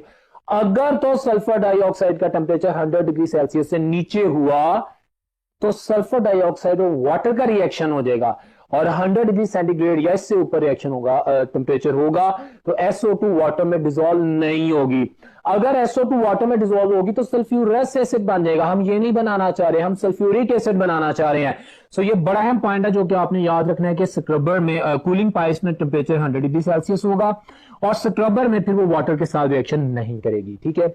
उसके बाद आप देख सकते हैं ड्राइंग टावर। ऑफ कोर्स जब आपने वाटर स्प्रे किया है, वाटर वेपर्स मौजूद हैं, तो अब आपने उनको रिमूव करना है ताकि आगे आपने जो रिएक्शन करना है कॉन्टैक्ट टावर में, वहां पे वाटर तो नहीं होना चाहिए, हमें तो प्योर SO2 चाहिए। तो क्या करेंगे, स्प्रे करेंगे। किसका? कॉन्सेंट्रेटेड H2SO4 का। उस चैम्बर में जो कि ड्राइंग टावर है वहां पे as a drying agent H2SO4 use हो रहा है। Very important MCQ, MDCAT में पूछा गया था कि हमारे पास प्यूरिफिकेशन यूनिट में ड्राइंग टावर में जो सल्फ्यूरिक एसिड यूज होता है that is used as a dehydrating agent और ड्राइंग। तो आप बोलेंगे drying agent, drying is a physical phenomenon जिसमें ऑलरेडी स्टीम को अब्सॉर्ब करता है सल्फ्यूरिक एसिड, जबकि dehydration is a chemical phenomenon जिसमें बॉन्ड्स को तोड़ के पानी निकाला जाता है। तो यहां पे आप देख रहे हैं कि स्टीम को अब्सॉर्ब कर रहे हैं ना इन the presence of Coke and the sulphuric acid, तो आप लोग यहां पे ड्राइंग कर रहे हैं, सो ड्राइंग फिनोमिनन। अब उसके बाद हमारे पास SO2 प्यूरिफायर फॉर्म में आ गई, लेकिन हमने चेक करना है कहीं इसमें आर्सेनिक तो नहीं है, क्योंकि इम्प्योरिटीज के साथ बर्निंग की थी ना, तो आर्सेनिक ऑक्साइड भी हो सकता है। आर्सेनिक का रिमूव करना इसलिए जरूरी है कि कांटेक्ट प्रोसेस में जब हम रिएक्शन करेंगे SO2 को ऑक्सीजन के साथ SO3 बनाएंगे, सल्फर ट्राइऑक्साइड बनाएंगे, तो वो एंटी कैटलिस्ट के तौर पे काम करेगा, हर्डल करेगा, प्रॉब्लम होगी। हम रिएक्शन प्रोसीड करना चाहते हैं, रोकना नहीं चाहते, लिहाजा आर्सेनिक को रिमूव करना है। So freshly prepared ferric hydroxide, this is used in this tower कि जब गैस पास ऑन होती है अगर तो उसमें आर्सेनिक का कोई मटेरियल मौजूद है तो इसके साथ रिएक्शन कर देती है। और अब हमारे पास जब इस यूनिट से आर्सेनिक चैम्बर से गैस बाहर आती है उसमें आर्सेनिक नहीं होगा। नेक्स्ट वन है द टेस्ट बॉक्स, इसमें रेडिएशन होती हैं, लाइट, विजिबल लाइट होती है, रेडिएशन होती है। जब SO2 गैस जो कि हम समझते हैं कि 100% प्यूरिफाइड है अब, ठीक है एमडी स्टूडेंट्स, मैंने कहा कि एक एक चीज इंपॉर्टेंट है इसलिए एक एक चीज को मैं एक्सप्लेन कर रहा हूं, आपको लाजमी आनी चाहिए। अब SO2 गैस आ गई, 100% प्योर SO2 चाहिए, उसी के लिए ये DCF दैट 6 स्टेप्स अप्लाई किए। अभी हम देखेंगे कि क्या इस गैस में कोई पार्टिकल तो नहीं है, कोई इंप्योरिटी तो नहीं है। लाइट्स मतलब लाइट को उसके ऊपर फॉल करेंगे, अगर तो कुछ भी विजिबिलिटी आई इसका मतलब है इसके अंदर कुछ पार्टिकल्स हैं जिनसे लाइट रिफ्लेक्ट होकर आ रही है, उस रिफ्लेक्शन की वजह से हम दोबारा सारा प्रोसीजर करेंगे। और अगर कोई लाइट नहीं आई मतलब कि रिफ्लेक्शन नहीं आई तो हम समझेंगे कि हमारे पास 100% प्योर SO2 गैस मौजूद है। अब उससे हमने अगला प्रोसीजर करना है जो कि मेरे पास है कॉन्टैक्ट चैम्बर। ये वो स्टेज है जिसकी बेस के ऊपर इस प्रोसीजर का नाम कॉन्टैक्ट प्रोसेस रखा गया। आप देख सकते हैं सल्फर डाइऑक्साइड गैस जो कि 100% प्यूरिफाइड फॉर्म में मैंने रिसीव की, उसका मैं ऑक्सीजन के साथ रिएक्शन कराता हूं। Catalyst, the MCQs, everything is MCQ, very important. Vanadium pentaoxide is a strong oxidizing agent, the cheaper oxidizing agent जो कि इंडस्ट्री में यूज किया जाता है। हमारे पास ये दोनों गैसेस हैं और ये सॉलिड फॉर्म में है। सो ये हेटेरोजेनियस कैटालिसिस की बात हो रही है, ठीक है। इसमें डिफरेंट फेज में है, कैटालिस्ट भी, प्रोडक्ट भी और रिएक्टेंट भी, ये भी पूछा जा सकता है, पता होना चाहिए। बहरहाल SO2 गैस ऑक्सीजन गैस है वैनेडियम पेंटाऑक्साइड की प्रेजेंस में एट 400 to 500 डिग्री सेल्सियस। एक एक चीज एमसीक्यूज में पूछी जाएगी, डिस्टर्ब करके पूछी जाएगी। विच one of the following is not the relevant condition for the contact process 200 to 300 degree centigrade. हाँ ये गलत है, ये इरेलेवेंट है। टेम्परेचर 400 से 500 होना चाहिए, ठीक है। तो यूं हमारे पास ये सल्फ्यूरिक एसिड की प्रिपरेशन होती है, प्रोसीजर चलता है। सल्फर ट्राइऑक्साइड गैस की प्रिपरेशन होती है, एक्सोथर्मिक रिएक्शन है। You can see that 269.3 kilo joules per mole energy release होती है। अगर तो मैं ये रिएक्शन प्रोसीड कराना चाहता हूं तो आप लोग जानते हैं कि जो एक्सोथर्मिक रिएक्शंस होते हैं उनके साथ जो हीट इवॉल्व होती है वो प्रोडक्ट में होती है। अगर मैं चाहता हूं कि रिएक्शन फॉरवर्ड हो तो मुझे दो काम करने चाहिए, एक तो continuous removal of the product ताकि ये फॉरवर्ड डायरेक्शन में मूव करता रहे, अदरवाइज तो ये रिवर्सिबल रिएक्शन हो जाएगा। मैंने सिंगल एरो लगाया है सिर्फ ये शो करने के लिए कि मैं इंडस्ट्रियल काम कर रहा हूं, इंडस्ट्री में मेरे पास प्रोडक्ट ही बनेगी और मैं वो तमाम प्रोसीजर अडॉप्ट करूंगा कि प्रोडक्ट को भी रिसीव करता जाऊं साथ साथ और टेम्परेचर भी कंट्रोल रखूं। Temperature 405 degree centigrade 500 degree Celsius से ज्यादा नहीं होना चाहिए, अदरवाइज हमारे पास जो रिएक्शन रिवर्सिबल हो जाएगा, क्योंकि एक्सोथर्मिक रिएक्शन है। एक्सोथर्मिक रिएक्शंस में अगर टेम्परेचर ज्यादा होता है तो प्रोडक्ट साइड ज्यादा हो जाती है, तो फिर रिएक्शन बैकवर्ड हो जाता है, जो कि प्रोडक्शन ऑफ द जो भी चीज बना रहे हैं उसके लिए एक गलत बात है। लिहाजा इन तमाम कंडीशंस को याद रखना है आपने। सल्फर ट्राइऑक्साइड गैस बनती है, फिर हम एब्जॉर्प्शन यूनिट की बात करते हैं, very interesting. But dear students, SO3 gas को अगर वाटर में एब्जॉर्ब करवाएं तो बिल्कुल सल्फ्यूरिक एसिड बनता है। तो मैंने क्यों नहीं H2 और SO3 का रिएक्शन करवाया? सिर्फ इसलिए नहीं करवाया कि reaction is highly exothermic. MCQ है, वाटर और SO3 का रिएक्शन हाईली एक्सोथर्मिक होता है, जिसकी वजह से रिएक्शन आउट ऑफ कंट्रोल हो सकता है। फिर हम क्या करते हैं, हम सल्फ्यूरिक एसिड यूज करते हैं, 98% pure sulphuric acid, 98% pure sulphuric acid. भाई हम तो सल्फ्यूरिक एसिड प्रिपेयर कर रहे थे, हम तो यहाँ पे यूज किए जा रहे हैं, कभी ड्राइंग एजेंट में, कभी ओलियम बनाने के लिए। आप देखें होता क्या है कि हमारे पास जब एब्सॉर्प्शन यूनिट आता है उसमें सल्फ्यूरिक एसिड और सल्फर ट्राइऑक्साइड गैस मिलते हैं तो H2S2O7 ओलियम बनता है, इसे ऑयल ऑफ विट्रियोल भी बोलते हैं। Got it? ये हमारे पास उस फार्मूला मैंने लिख दी है। अब इस ओलियम के बनने में इतनी ज्यादा एक्सोथर्मिसिटी नहीं है, रिएक्शन इतना एक्सोथर्मिक नहीं है कि ब्लास्ट हो जाए या आउट ऑफ कंट्रोल हो जाए। अब ये जो ओलियम बना है इसमें मैं वाटर मॉलिक्यूल ऐड करूं, इक्वेशन देखें। अब ये जो ओलियम था H2S2O7 इसमें मैंने वाटर ऐड किया, मेरे पास यहां पे 1 मोल H2SO4 यूज हुआ था, प्रोडक्शन में 2, double quantity of the sulphuric acid बन गई। जो भी डिजायर्ड सोल्यूशन मैं बनाना चाहता हूं मैं बना सकता हूं। ये students that was the procedure for the preparation of the sulphuric acid, जो कि मैंने आपके सामने प्रेजेंट की। अब हम इसके रिएक्शंस की तरफ चलते हैं नेक्स्ट बोर्ड पे।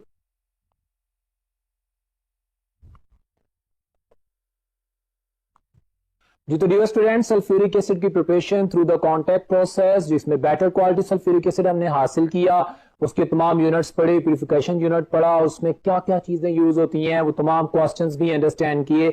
अब उसके बाद हमारे एमडी कैट के टॉपिक में जो चीज है वो सल्फ्यूरिक एसिड के रिएक्शंस हैं। अब व्हाइट बोर्ड पे देख सकते हैं reaction as a dehydrating agent and as an oxidising agent. Very simple and very clear. You know, dehydration is a chemical change, और हम जानते हैं कि sulphuric acid is a very good dehydrating agent. आप देखें आपके पास ऑक्सैलिक एसिड है, ये मैं ऑर्गेनिक कंपाउंड के साथ इसकी डिहाइड्रेशन कर रहा हूं। आप देखते हैं हमारे पास कॉन्संट्रेटेड सल्फ्यूरिक एसिड जब ऑक्सैलिक एसिड से रिएक्शन करता है तो आपके पास उसमें से वाटर मॉलिक्यूल रिमूव होता है, डिहाइड्रेशन हो गई, और साथ में carbon monoxide and carbon dioxide as a by product हमारे पास बनती है। बिल्कुल इसी तरह डिहाइड्रेटिंग रिएक्शन में हमारे पास फॉर्मिक एसिड की मिसाल भी दी गई है।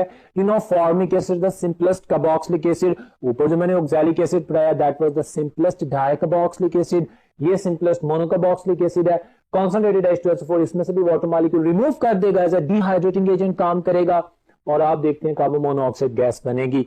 और इसके अलावा जनरली हाइड्रोकार्बन्स में ग्लूकोज यूज कर सकता हूं, मैं स्टार्च यूज कर सकता हूं, मैं सुक्रोज यूज कर सकता हूं। तो कार्बोहाइड्रेट्स, जब कार्बोहाइड्रेट्स में से हाइड्रो यानी वाटर रिमूव कर दिया जाता है तो पीछे कार्बन ब्लैक बचता है। तो वही रिएक्शन मैंने शो किया है। मिसाल के तौर पे स्टार्च है जिसका जनरल फार्मूला C6H10O5 है। ये कॉन्संट्रेटेड H2SO4 जब उस पर ड्रॉप करते हैं तो उसका सारा हाइड्रो यानी पानी रिमूव हो जाता है। जितने भी नंबर ऑफ मॉलिक्यूल्स थे पानी के रिमूव हो गए, बाकी remaining number of moles of carbon black बच जाता है। So these are the reactions in which sulfuric acid is going to behave as a dehydrating agent.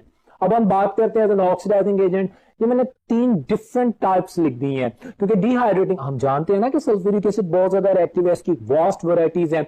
Sulphuric acid एक एसिड है, जितने भी इक एसिड्स हैं they are oxidising agents, they can never be reducing agent.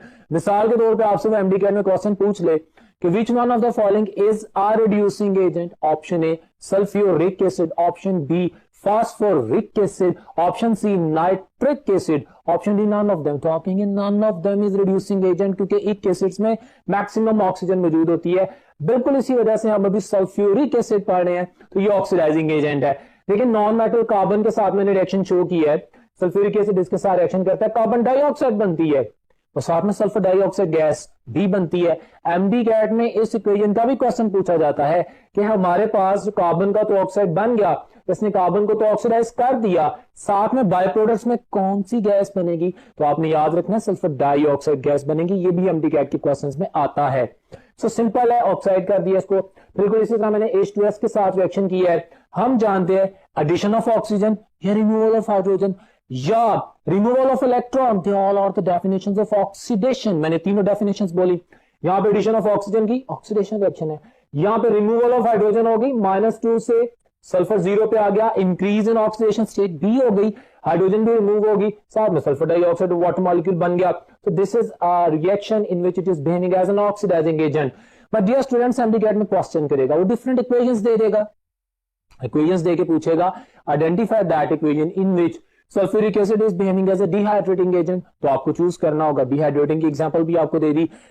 Identify the reaction in which sulphuric acid is behaving as an oxidising agent, तो उसकी भी examples आपके सामने है।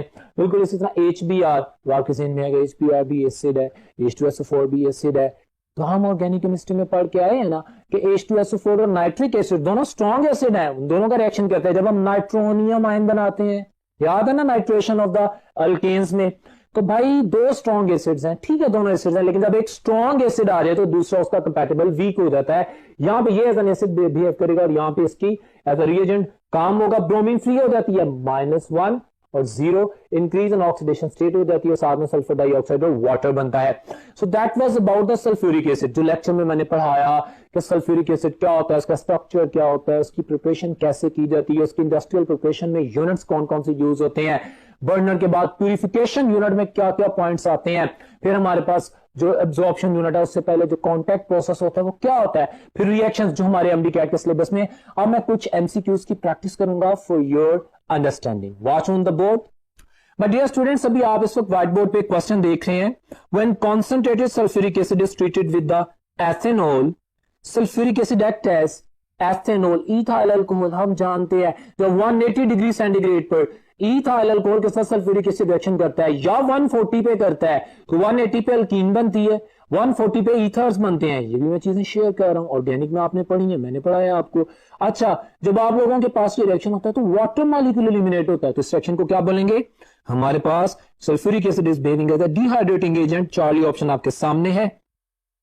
इसी स्लाइड में एक और क्वेश्चन आप देख रहे हैं, H2SO4 has all of the following properties except, watch on this, कौन सी प्रॉपर्टी नहीं है? It is a colourless liquid, ठीक है। It has great affinity for water, बिल्कुल ठीक है, फौरन पानी में आनाज हो जाता है। और आपको पता है ना, जब भी एसिड को पानी में ऐड करते हैं तो slowly by the wall of the container करते हैं, ठीक है। अफिनिटी होती है, रिएक्शन होता है, एक्सोथर्मिक होता है ना। Charlie, it has tetrahedral structure with the sulphur atom. मैंने जब सल्फ्यूरिक एसिड की प्रिपरेशन बताई थी तो मैंने आपको इसका स्ट्रक्चर भी बना के दिखाया था। और हम जानते हैं कि सल्फेट आयन जो है वो टेट्राहेड्रल ज्योमेट्रिक होता है, बिल्कुल ठीक है। It has low boiling point, ये गलत कह रहा है, इसका बॉइलिंग पॉइंट 338 डिग्री सेंटीग्रेड होता है। सो फिजिकल प्रॉपर्टीज को भी आपने ध्यान में रखना है। ये 10 डिग्री सेंटीग्रेड पर फ्रीज होता है, 338 जो कि काफी ज्यादा है उस पर बॉयल करता है, तो डेल्टा ऑप्शन इज इनकरेक्ट। तो ये चीजें अपने ध्यान में रखें। नेक्स्ट एक और स्लाइड देखें जिसमें मैं इससे रिलेटेड क्वेश्चन कर रहा हूं।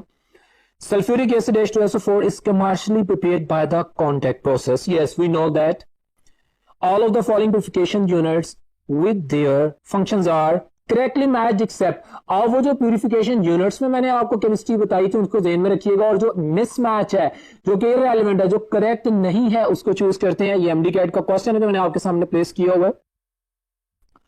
ऑप्शन ए कहता है द डस्ट रिमूवर है हमारे पास, उसमें हम डस्ट पार्टिकल्स को स्टीम से रिमूव करते हैं, ठीक कह रहा है। स्क्रबर में हम वाटर स्प्रे करते हैं, बिल्कुल ठीक कह रहा है। कॉन्सेंट्रेटेड H2SO4 ड्राइंग एजेंट में यूज होता है, बिल्कुल ठीक कह रहा है। Delta option. Arsenic purifier, ferric hydroxide is used to remove arsenic oxide. अच्छा, यहां पे इसमें लिखा है फेरस हाइड्रोक्साइड, ये गलत है, FeOH थ्राइस यूज होता है, so delta option is incorrect. Ferrous hydroxide freshly prepared ferric hydroxide use होता है, तो वेरी क्लियर। अब यहां से आपको अंदाजा हुआ होगा कि इसकी प्रोडक्शन के हवाले से जो जो चीजें हमने याद की हैं उनको एमडी कैट के क्वेश्चंस में किस तरह पूछा जा सकता है। वेल माय डियर स्टूडेंट्स, इसके वो जो कॉन्टैक्ट टावर में जो रिएक्शन होता है उससे रिलेटेड एक और एमसीक्यू आप देखें। H2SO4 is produced by the contact process. आप देख सकते हैं one stage in the contact process involves this reaction. Sulphur dioxide oxygen मिल रहे हैं वैनेडियम पेंटाऑक्साइड में 400 से 500 डिग्री सेल्सियस पे सल्फर ट्राइऑक्साइड बनती है, ठीक है। वो कहता है कि which statement is not correct for the maximum yield of SO3। तो जो नॉट करेक्ट है, अच्छा टेम्परेचर लो। वेल माय डियर स्टूडेंट्स, यहाँ पे लो टेम्परेचर से मुराद पता क्या है? 400-500 डिग्री सेंटीग्रेड तो कंडीशन है, लो से मुराद ये है कि जो एक्सोथर्मिक रिएक्शन होता है, जो -269.3 kilo joules per mole energy release होती है, उसको कंट्रोल किया जाए, उससे जो टेम्परेचर बढ़ता है उससे ना बढ़ने दिया जाए। तो अल्फा ऑप्शन की मैंने जस्टिफिकेशन की है, ठीक है। हाई प्रेशर, ठीक है, हाई टेम्परेचर, तो कहते हैं since is an exothermic reaction, ये भी बोला, डेल्टा ऑप्शन को मैं चूज करूंगा। एक्सोथर्मिक रिएक्शन है, एक्सोथर्मिक रिएक्शन में प्रोडक्शन स्लो हो जाती है, बल्कि रिवर्सिबल हो जाती है अगर टेम्परेचर हाई हो। तो हमने इन तमाम चीजों का ख्याल रखना है। Delta option is my answer, जो कि आपके सामने प्लेस की गई थी। So that was about the sulphuric acid. अब हम अपने एमडी कैट के आज के टॉपिक में जो दूसरा नेक्स्ट वर्जन है उसकी तरफ जाते हैं, नेक्स्ट बोर्ड पर। जी तो डियर स्टूडेंट्स, एनवायरमेंटल केमिस्ट्री से associated the beautiful topic air pollution. पहले तो हम चंद बातें करते हैं जो कि एयर पोल्यूशन से रिलेटेड है, जो कि हमारे एमडी कैट के क्वेश्चंस में आ सकती हैं। हम सिर्फ एटमॉस्फेयर की बात करेंगे। एटमॉस्फेयर, हमारे पास कंपोनेंट ऑफ एनवायरमेंट कितने हैं? 4। एटमॉस्फेयर जिसमें एयर है, जो कि आज का हमारा टॉपिक है। इसके अलावा हाइड्रोस्फीयर है, यू बेटर नो, पानी पूरी दुनिया में। इसके अलावा लिथोस्फीयर है, जमीन के मैंडेबल से लेकर उसकी क्रस्ट तक जितना भी सॉलिड मटेरियल है, दैट इज लिथोस्फीयर। और बायोस्फीयर जहां पे भी लाइफ है। हम बात करते हैं एटमॉस्फेयर की, क्योंकि एयर की बात कर रहे हैं ना आज के लेक्चर में। तो एटमॉस्फेयर को फर्दर डिवाइड किया जाता है, पहले 0 से 15 km तक की जो ऑल्टीट्यूड है उसको बोलते हैं ट्रोपोस्फियर, जिसमें हम जिंदा हैं, जिसमें more than 60% mass of the atmosphere पाया जाता है। ये सारी बातें। फिर उसके बाद आप लोगों के पास आता है स्ट्रेटोस्फियर। स्ट्रेटोस्फियर 15 से 40 किलोमीटर, 15 से 40 किलोमीटर का एरिया है। स्ट्रेटोस्फियर बड़ी जबरदस्त चीज है, इसमें ओजोन होता है, इसमें एयर फ्लाइट्स मूव करती हैं। स्ट्रेटोस्फियर से ऊपर 50 to 80 किलोमीटर आपको पता क्या होता है, मीजोस्फियर, और उसके बाद थर्मोस्फियर। तो ये तो मैंने एटमॉस्फेयर की भी लेयर्स एक्सप्लेन कर दी। अब हम चूंकि पोल्यूशन की बात करेंगे, what is pollution? Anything which is destroying और डिस्टर्बिंग द ह्यूमन हेल्थ। और हम किस में रहते हैं? एटमॉस्फेयर के ट्रोपोस्फियर जोन में। सो ट्रोपोस्फियर में अब हम ज्यादा फोकस करेंगे, जो भी बात करनी है इसके हवाले से करेंगे, और ओजोन के हवाले से बात आगे जब करेंगे तो फिर स्ट्रेटोस्फियर की बात करेंगे।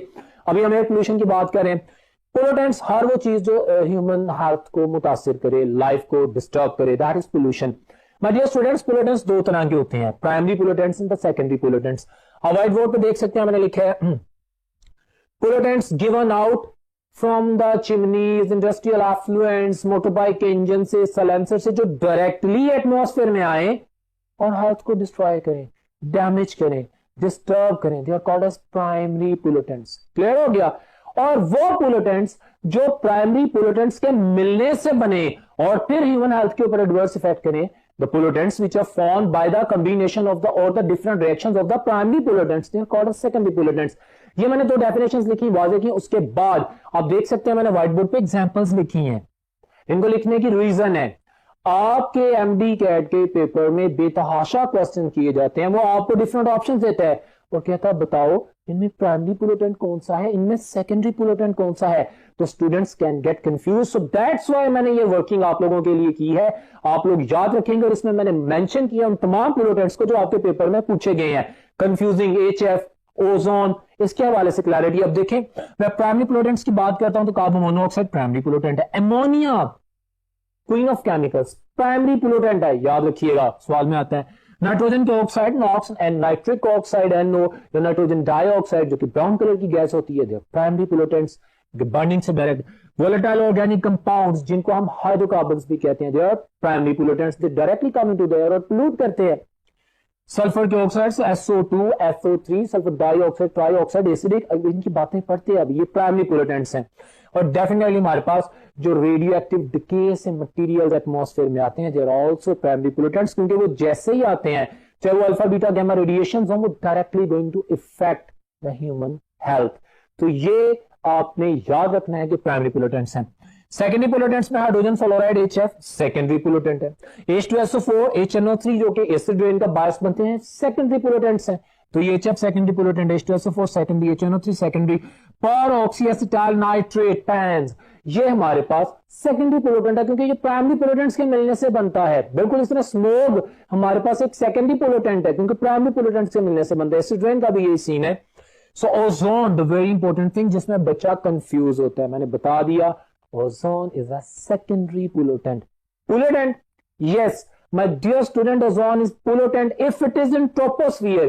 वो एटमॉस्फेयर जिसमें हम जिंदा हैं, अगर उसमें ओजोन आ जाए तो ये हमारे फेफड़ों के जो टिश्यूज हैं उनको सुकेड़ देता है, एस्थमा काज करता है। ओजोन पोल्यूशन है अगर ये ट्रोपोस्फियर में है जिसमें हम सांस लेते हैं। हाँ, ozone is a gift of nature, ये बहुत जरूरी है लाइफ के लिए अगर स्ट्रेटोस्फियर में है, क्योंकि वहां पे ये अल्ट्रावायलेट रेडिएशंस को एब्जॉर्ब करता है और अर्थ को बचाता है। ये पॉइंट याद रखना है। बहरहाल this is a secondary pollutant. इसके अलावा aldehyde and ketones, they are the secondary pollutants, there number of the pollutants out there. मैं इसके अलावा आपको कुछ स्लाइड्स दिखाता हूं जिसमें सोर्सेज ऑफ एयर पोल्यूटेंट्स की भी बात होती है और इसमें पोल्यूशन के हवाले से बहुत इंफॉर्मेशन आपसे शेयर कर रहा हूं। सो व्हाइट बोर्ड पर स्लाइड्स को देखें।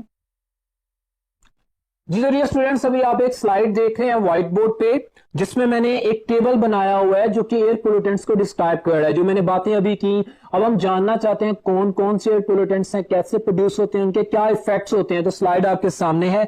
Sources, and harmful effects of air pollutants. इसमें जो सबसे पहले बात की गई है एयर पोल्यूशन, सल्फर के ऑक्साइड्स की बात कर रहा है। ये कहता है कि हमारे पास सल्फर ऑक्सीजन से जब रिएक्शन करती है, बर्न करता है इंडस्ट्री में, जैसे भी कॉन्टैक्ट प्रोसेस पड़ा उसमें से एलिमिनेट होगी, या हमारे पास अर्थ में burning of the volcanic eruptions है ना, वहां से हमारे पास 67% सल्फर के ऑक्साइड आते हैं। तो ये सारी बातें प्रिपरेशन उसने बयान कर दी। सल्फर डाइऑक्साइड बनती है, उससे फिर सल्फर ट्राइऑक्साइड बनती है। फिर आगे वो कहते हैं हमारे पास इसका जो नेचुरल है, नंबर 2 पॉइंट पे सोर्स वोल्केनिक इरप्शंस है, 67% इंफॉर्मेशन है। By the oxidation of the sulphur containing gases which are produced by the decomposition of the organic matter, हमारे पास कोल बर्निंग से भी आती है ना। तो इसके बाद ह्यूमन एक्टिविटीज में कोल बर्निंग आ जाएगा। तो मैंने क्लासिफाई कर दिया कि नेचुरल फिनोमेनन और ह्यूमन एक्टिविटी से क्या हो सकता है। Very informative top table for you.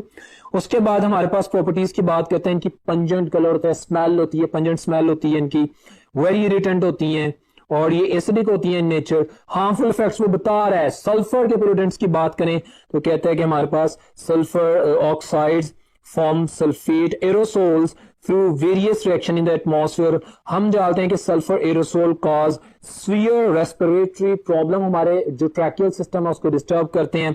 इसी तरह this is a major source of the acid deposition also. तो माय डियर स्टूडेंट्स, ये आपके सामने सल्फर के हवाले से था। इसी तरह एक और स्लाइड आप देख रहे हैं जहां पे इसी तरह ये पोल्यूटेंट्स की बात की गई है। For your information you can get the idea. आप देख सकते हैं नाइट्रोजन के NO और NO2 की बात कर रहे हैं। एयर पोल्यूटेंट्स आपके सामने हैं, उनकी प्रिपरेशन बताई गई है। आसमान पे जब बिजली चमकती है तभी नाइट्रिक ऑक्साइड बनता है। नाइट्रिक ऑक्साइड O2 से मिलकर नाइट्रोजन डाइऑक्साइड बनाता है। इसके अलावा इंडस्ट्रियल एफ्लुएंट्स चिमनीज से निकलता है हमारे पास, जहां पे हम नाइट्रिक एसिड की प्रिपरेशन कर रहे हो, या जहां पे हम फर्टिलाइजर की जो प्रोडक्शन कर रहे हो, या जहां पे एक्सप्लोसिव्स के बारे में काम हो रहा हो, तो नाइट्रोजन के ऑक्साइड्स आते हैं, पोल्यूटेंट है, एसिडिक इन नेचर है। बिल्कुल उसी तरह टेबल में आप देख सकते हैं पूरी डिटेल हमारे पास। अच्छा, बायोलॉजिकल एक्शन, बैक्टीरियल एक्शन से, जब मैंने कहा था ना फर्टिलाइजर्स में आपको कि अगर अमोनियम नाइट्रेट को पैडी फील्ड में फेंक दें तो वहां पे भी हमारे पास रिएक्शन होता है, नाइट्रोजन और उससे रिलेटेड ऑक्साइड्स में आते हैं। So this is an action. उसके बाद ह्यूमन एक्टिविटी की बात की है, combination of the coal, combustion of the coal, natural gas, oil etcetera. तो ये टेबल आप लोगों के लिए बहुत इंफॉर्मेटिव है, जिसमें सोर्सेज और प्रोडक्शन के साथ साथ ह्यूमन एक्टिविटी और नेचुरल एक्टिविटी का भी तस्करा किया गया, इनके इफेक्ट्स का भी।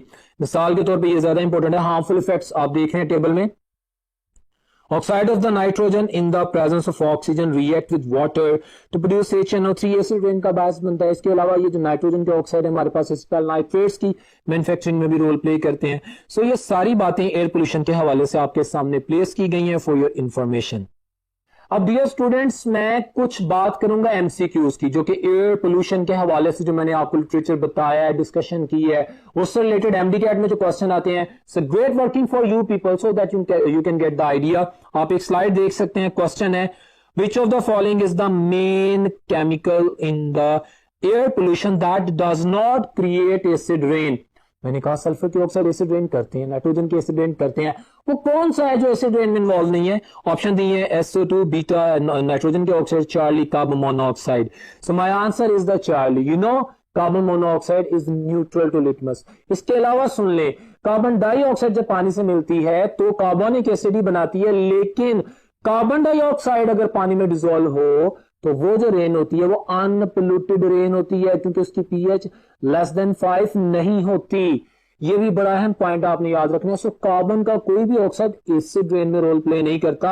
हाँ, सल्फर का और नाइट्रोजन के करते हैं। सो एक MCQ आपके सामने रखा गया है।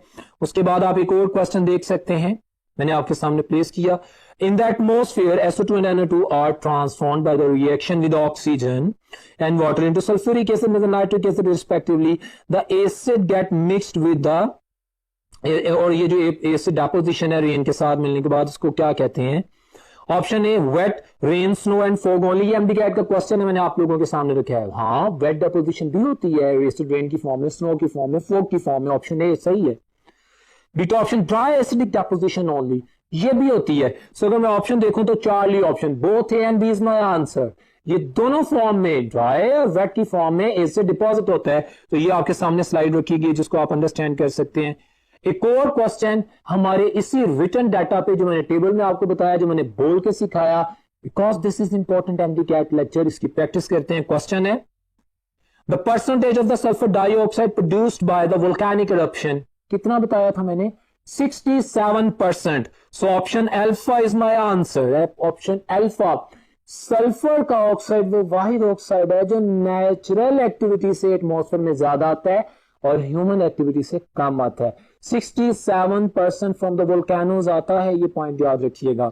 इसी साइड में आप एक और क्वेश्चन देख रहे हैं, आपके सामने है।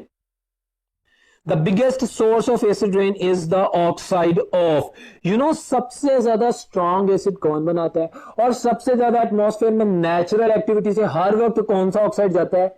Sulphur oxide. और ये वही है जो कि हमारा आंसर है, ये सबसे ज्यादा एसिड रेन में अपनी एसिडिक कंट्रीब्यूशन करता है। So dear students, that was all about the information regarding the pollution. अब हम बात करते हैं एसिड रेन की। जी तो डियर स्टूडेंट्स, अभी हम बात करेंगे एसिड रेन की। आपके सामने मैंने एसिड रेन लिखा। What is acid rain? वो रेन जो कि एसिडिक इन नेचर हो। अच्छा, उसका क्या स्टैंडर्ड है? So watch on the board, आप लोगों के लिए लिखा, वो रेन जिसकी pH लेस देन 5 हो, that is called as acid rain. अब इसके इफेक्ट्स की तरफ बाद में आएंगे। ये सबसे पहले एंगस स्मिथ ने डिस्कवर की थी, आइडेंटिफाई की थी, नोटिस की थी कि भाई एसिड रेन हो रही है, और ये सुपर इंडस्ट्रियल इरा की एक मेजर प्रॉब्लम है एसिड रेन। अब आपके सामने एसिड रेन किस वजह से होती है, मैंने मेन पॉइंट्स आसानी से लिख दी है माय डियर स्टूडेंट्स। जैसे अभी मैं डिस्कशन में जब मैं एयर पोल्यूटेंट्स की बात कर रहा था तो मैंने कहा था कि हवा में मौजूद जो नाइट्रोजन के ऑक्साइड्स हैं वो पानी से मिलते हैं, या सल्फर के ऑक्साइड जो पानी से मिलते हैं। तो हमारे पास जो रेन होती है जब वो वेट फॉर्म में नीचे आती है तो वो एसिड रेन होती है, क्योंकि उसकी pH लेस देन 5 हो जाती है। वो एसिड रेन जिसमें सल्फर और नाइट्रोजन के ऑक्साइड हो वो परमानेंट एसिड रेन है, एक बात।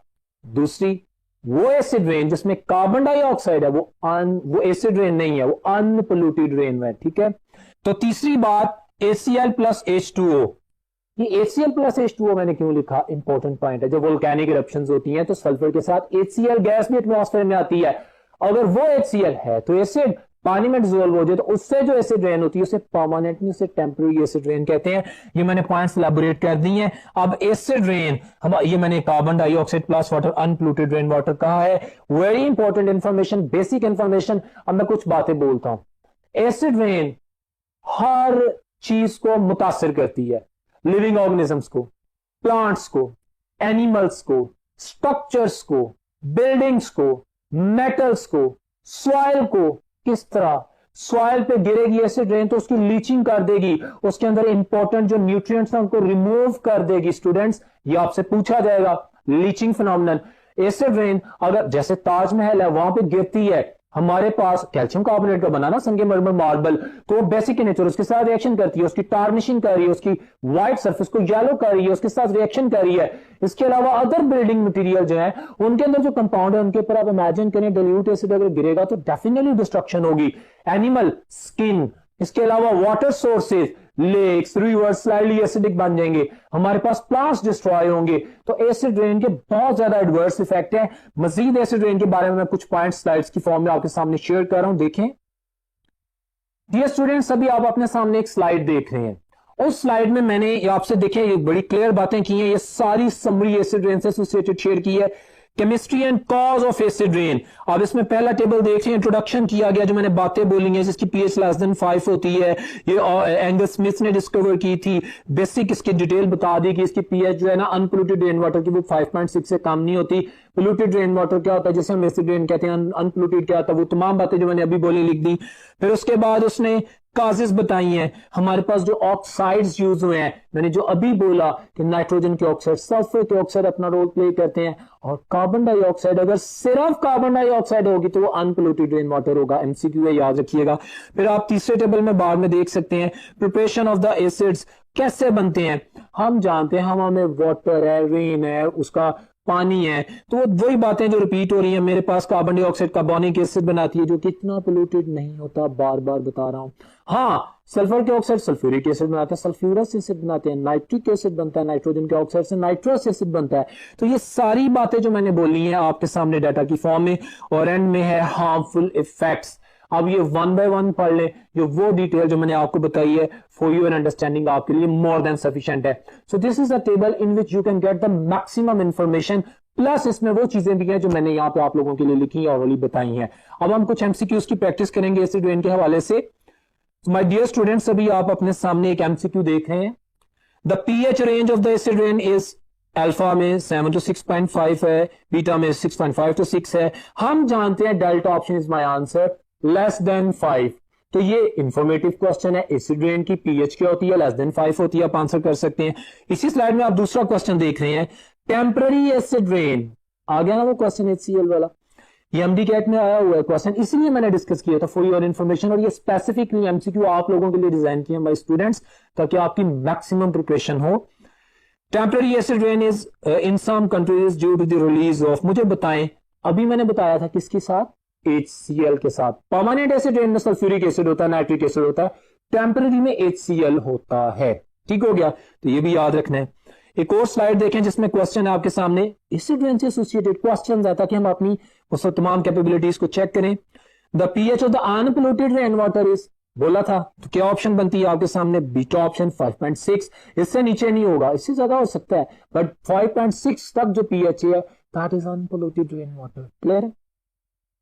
इसी स्लाइड में नेक्स्ट क्वेश्चन है, the pH of the unpolluted rain water 5.6 के बाद the sources of the acid rain is, option A acidic oxide, option B basic oxide. Very simple, of course acid rain है तो acidic oxides होंगे। कौन कौन से? Nitrogen के oxides dominantly और सल्फर के ऑक्साइड। यहां पे एक और बात याद रखिएगा कि एसिड रेन में जो मेजर कंट्रीब्यूशन है वो सल्फर के ऑक्साइड्स का होता है, क्योंकि वो ज्यादा एसिडिक होती है। So well, that was all about the acid rain. वो क्या है, उसको किसने for the first time introduce किया, ये देखा, उसके इफेक्ट्स क्या है, वो प्रिपेयर कैसे होती है, वो सेकेंडरी पोल्यूटेंट के तौर पे कैसे बिहेव करती है, उससे रिलेटेड एमसीक्यू एमडी कोड के माय स्टूडेंट्स आपके सामने रखेंगे। अब हम बात करेंगे ओजोन की इन द नेक्स्ट बोर्ड।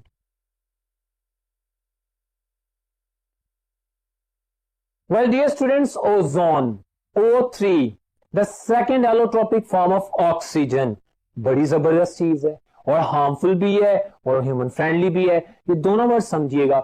मैंने अभी आपको बताया था कि जिस एटमॉस्फेयर की हम बात कर रहे हैं उसके ट्रोपोस्फियर में हम जिंदा है, जो 0 से 15 किलोमीटर तक है। ओके, उसके ऊपर स्ट्रेटोस्फियर है। अब जब मैं ओजोन की बात करनी है तो एमडी कैट के सिलेबस में इन दोनों को अंडर डिस्कशन लाया जाएगा। पहली बात यह कि ओजोन है क्या, पहले हम इसकी कंस्ट्रक्टिव बात करेंगे। ओजोन गिफ्ट ऑफ नेचर है, ये स्ट्रेटोस्फियर में पाई जाती है। मैंने पॉइंट्स लिखे हुए हैं। स्ट्रेटोस्फियर वो एरिया, स्ट्रेटोस्फियर जो 15 से 40 किलोमीटर के एरिया में पाया जाता है, और ओजोन उसमें किसके अंदर पाई जाती है? स्ट्रेटोस्फियर में जो 25 से 28 किलोमीटर का एरिया है उसमें ओजोन लेयर स्प्रेड होती है। माय डियर स्टूडेंट्स, ये इंफॉर्मेशन आपकी बुक्स में है, जिसे पढ़ के बच्चा कंफ्यूज होता है कि शायद ओजोन की लेयर 3 km वाइडर होती है। ऐसा नहीं है माय स्टूडेंट। हमारे पास जो स्टैंडर्ड है ओजोन की विड्थ को कैलकुलेट करने वाला, दैट इज डॉप्सन यूनिट। और ये देखें, बड़ी अहम बात, 1 डॉप्सन यूनिट इज 0.01 मिलीमीटर। इतनी लिटिल अमाउंट में 0.01 मिलीमीटर 350 से मल्टीप्लाई कर दें, 450 से मल्टीप्लाई कर दें, कितनी वाइडर हो जाएगी? It's less than my nail width. इतनी बारीक लेयर होती है। ये जो वर्ड लिखा गया ना 25 से 28 किलोमीटर, ये उसका एरिया होता है जिसमें ओजोन की इतनी बारीक लेयर पाई जाती है। Ozone is a gift of nature. It absorbs ultraviolet radiations, harmful cosmic radiations हमारी अर्थ पे नहीं पहुंचने देती, जो म्यूटेशन कर सकती है, जो स्किन कैंसर का बायस बनती है। ओजोन बेहतरीन एक प्रोटेक्टिव यूनिट है। ओजोन हमारे पास ट्रॉपिकल एरिया में हर वक्त बनती है। पॉइंट सुनते जाएं, these are the questions. Ozone warm tropical area में हर वक्त बनती है। सनलाइट की प्रेजेंस में ऑक्सीजन टूटती है और उसका 2 एटॉमिक ऑक्सीजन दूसरे ऑक्सीजन से मिलकर ओजोन बनाते हैं। वो ओजोन पोल्स पे जाके स्टोर होती है। ओजोन पोल्स पे स्टोर होती है, वहां से स्प्रेड होती है पूरे ग्लोब के गिर, और वहां पे अपना प्रोटेक्टिव काम करती है। ओजोन एक ब्लू कलर की गैस है प्योर फॉर्म में। ओजोन को अगर लिक्विफाई करें तो डीप ब्लू लिक्विड बनता है। ओजोन अल्ट्रावायलेट रेडिएशन की एब्जॉर्बर है। ओजोन अगर स्ट्रेटोस्फियर में है तो गिफ्ट है। वही ओजोन जिसकी मैंने इतनी बातें की हैं, अगर ट्रोपोस्फियर में आ जाए जिसमें हम जिंदा हैं, तो ये हमारी जो लंग्स की टिश्यूज हैं उनको सुकेड़ देती है। ये ओजोन एस्थमा कॉज करती है। It is the worst pollutant ozone if it is in the troposphere. हाँ, तो इसके दोनों एस्पेक्ट्स आपको पता होने चाहिए। फोटोकॉपी मशीन से निकलती है, जहां पर भी फास्ट रेडिएशंस आती हैं वहां से ये ऑक्सीजन को डिप्लीट करती है, उस एरिया में ज्यादा हो जाती है। अगर 100 पार्ट्स पर मिलियन से ज्यादा ओजोन के मॉलिक्यूल हो जाएं पोलर रीजन्स में, तो definitely they are going to cause the problem for the general population. ये एक पोल्यूटेंट भी है, ये बड़ा बेहतरीन प्रोटेक्टिव कोट भी है। इसकी प्रोडक्शन कहां पे होती है, इसकी स्टोरेज कहां पे होती है, इसकी विड्थ क्या होती है, ये सारे एमडीकैट के क्वेश्चन है जो मैंने बोल दिए। एक और बात, ओजोन डिप्लीट भी होती है। ओजोन डिप्लीशन क्या है? ओजोन जो स्ट्रेटोस्फीयर में है, जो लेयर है, अगर वो डिस्ट्रॉय हो जाए तो हमारी अर्थ पोल्यूटेड हो जाएगी, कॉस्मिक रेडिएशंस, अल्ट्रावायलेट रेडिएशंस आ जाएंगी। स्किन कैंसर बहुत हो गया था 1970s की स्प्रिंग में, for the first time observe किया गया एंटार्कटिका में। एक north America continent, north America जितना बड़ा होल बन गया था एंटार्कटिक जोन में, और कॉस्मिक रेडिएशंस आई और पूरी दुनिया में स्किन कैंसर फैला क्योंकि जीन म्यूटेशन हो गई। अब ये क्यों होती है ओजोन डिप्लेशन? उसकी रीजन जो कि एमडीकैट में, ये देखें व्हाइट बोर्ड पे, हमारे पास जो क्लोरोफ्लोरोकार्बन्स जिनको हम एज रेफ्रिजरेंट्स यूज करते रहे हैं, बड़े अच्छे कूलेंट है, लाइटर मॉलिक्यूल्स हैं, ये बहुत ज्यादा यूज होते हैं। ये लाइटर हैं, ये एटमॉस्फेयर के ट्रोपोस्फियर से मूव करते हुए स्ट्रेटोस्फियर में जाते हैं, वहां पे अल्ट्रावायलेट रेडिएशन टकराती हैं और कार्बन और क्लोरीन का बॉन्ड, जिसकी बॉन्ड एनर्जी कम है, 346 किलो जूल्स पर मोल है, वो टूट जाता है, वो बनाता है क्लोरीन फ्री रेडिकल। और ये जो क्लोरीन फ्री रेडिकल आप देख रहे हैं, ये ओजोन से रिएक्शन करता है। देखें, ओजोन को डिप्लीट कर दिया, ओजोन थिनिंग हो गई, इसको डिस्ट्रॉय कर दिया। वैसे तो नॉर्मली हर साल हमारे पास ओजोन थिनिंग होती है, हमारे पास सितंबर टू नवंबर में, ये भी एमसीक्यू है, याद रखना, ठीक है। अच्छा, ओजोन को इसने ऑक्सीजन में कन्वर्ट कर दिया, लेकिन प्रॉब्लम ये नहीं है, एक क्लोरीन फ्री रेडिकल दोबारा रीजनरेट हो जाता है और एक chlorine free radical 100,000 ozone molecule को डिस्ट्रॉय करता है। क्लोरोफ्लोरोकार्बन्स की इस एक्टिविटी की वजह से इसको बैन कर दिया गया है, इनकी जगह हाइड्रोफ्लोरोकार्बन्स यूज होते हैं। सो ओजोन के बारे में आपने जाना, इसका कलर, इसकी लिक्विड फॉर्म में मैंने बता दिया, फिर मैंने इसकी विड्थ बता दी, फिर ये बनती कहां पे है, स्टोर कहां पे होती है, तमाम डाटा। ये एज अ पोल्यूटेंट क्या रोल प्ले करती है, जैसे मैंने कहा वैसे अस्थमा होता है, फेफड़े सुकड़ जाते हैं अगर ट्रोपोस्फियर में है, और एज अ प्रोटेक्टिव यूनिट कहां पे क्या काम करती है वो सारा एक्सप्लेन कर दिया। अब कुछ एमसीक्यूज की प्रैक्टिस कर लेते हैं so that we can frame our idea. My dear students, अभी आप एक स्लाइड देख रहे हैं, क्वेश्चन है, mark the incorrect statement about the ozone. Option A, it is produced in the tropical region, ठीक है, इनकरेक्ट स्टेटमेंट देखनी है। बीटा कहते हैं it as a pollutant and cause various health problems if in the troposphere, हाँ possible है। It is present in the stratosphere to absorb ultraviolet radiation, तीनों statements ठीक हैं।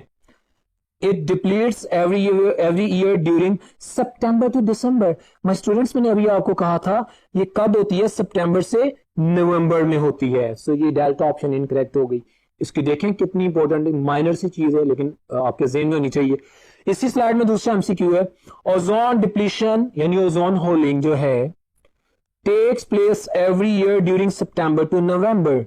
तो ये तो मैंने बता दिया डेल्टा ऑप्शन को। क्वेश्चन है next, ozone hole was mostly observed in, कहां पे, एंटार्कटिक जोन में, एंटार्कटिका में। ये एमडीकैट का क्वेश्चन है एंड ये दोनों क्वेश्चन जो है मैंने स्पेसिफिकली आप लोगों के लिए प्लेस किए हैं ताकि आपको इससे एक तो आइडिया हो जाए, दूसरा ये क्वेश्चंस इंपॉर्टेंट है, कई दफा पेपर में आए हैं। एक और स्लाइड देखें, आपके सामने क्वेश्चन है, to avoid the formation of the toxic compounds with chlorine, which substance is used for disinfection water? Ozone के बेनिफिट्स में एक और बेनिफिट जो डेवलप्ड कंट्रीज यूज करते हैं, हम जानते हैं, हमने पढ़ा हुआ है कि क्लोरीनेटेड वाटर से रेक्टल कैंसर होता है, और उससे बचने के लिए, चूंकि मैं ओजोन पढ़ रहा हूं तो मैं इसका यूज पढ़ूंगा। डेवलप्ड कंट्रीज में वाटर प्यूरिफिकेशन के लिए ओजोन को यूज किया जाता है। ओजोन से एक तो क्लोरीनेटेड वाटर की वजह से जो NCl3 बनता है, रेक्टल कैंसर नहीं होता, दूसरा ऑक्सीजन के पार्ट्स पर मिलियन बढ़ जाते हैं, तो ओजोन को यूज किया जाता है। तो ये आपके सामने कुछ क्वेश्चन रखे गए हैं, आप देख सकते हैं। एक और क्वेश्चन है, peeling of ozone layer is due to, आप स्लाइड देख रहे हैं, peeling of ozone layer is due to, अब आपके सामने कार्बन डाइऑक्साइड है, नहीं जी, बीटा ऑप्शन क्लोरोफ्लोरोकार्बन्स। ये रिएक्शन मैंने आपके सामने लिखा भी था और बताया भी था कि पीलिंग मतलब बारीक होना, उसका फट जाना, उसका बारीक हो जाना, उसका खत्म हो जाना, that is because of the beta options. Well my dear students, इसमें आपके पास एक और क्वेश्चन ऐसी स्लाइड में, chlorofluorocarbons is responsible for the decomposition of the ozone into the oxygen, which of the following react with ozone to form oxygen. Slide आपके सामने है। मुझे बताएं वो कौन सा यूनिट है जो ओजोन से रिएक्शन करता है? Chlorine free radical. So alpha option is your answer. My dear students, आज का जो लेक्चर था, जो कि हमारे पास compounds of nitrogen and sulphur plus environmental chemistry इससे एसोसिएटेड था, बहुत इंपॉर्टेंट, इंफॉर्मेटेड, वर्थ रीडिंग और कॉन्सेप्ट्स भी इसमें एक्सप्लेन किए गए। कोशिश की गई कि तमाम डाटा को आप लोगों के लिए आसान तरीन अंदाज में एक्सप्लेन किया जाए। प्लेंटी ऑफ द एमसीक्यूज इस लेक्चर में आप लोगों के लिए प्रेजेंट किए गए। उम्मीद करता हूं कि आप इस लेक्चर को गौर से सुनेंगे, इंपॉर्टेंट चीजों को नोट करेंगे, आप अच्छी तैयारी करेंगे और इंशाल्लाह आपका टेस्ट बेहतरीन होगा। नेक्स्ट लेक्चर में मुलाकात होती है, तब तक अल्लाह हाफिज।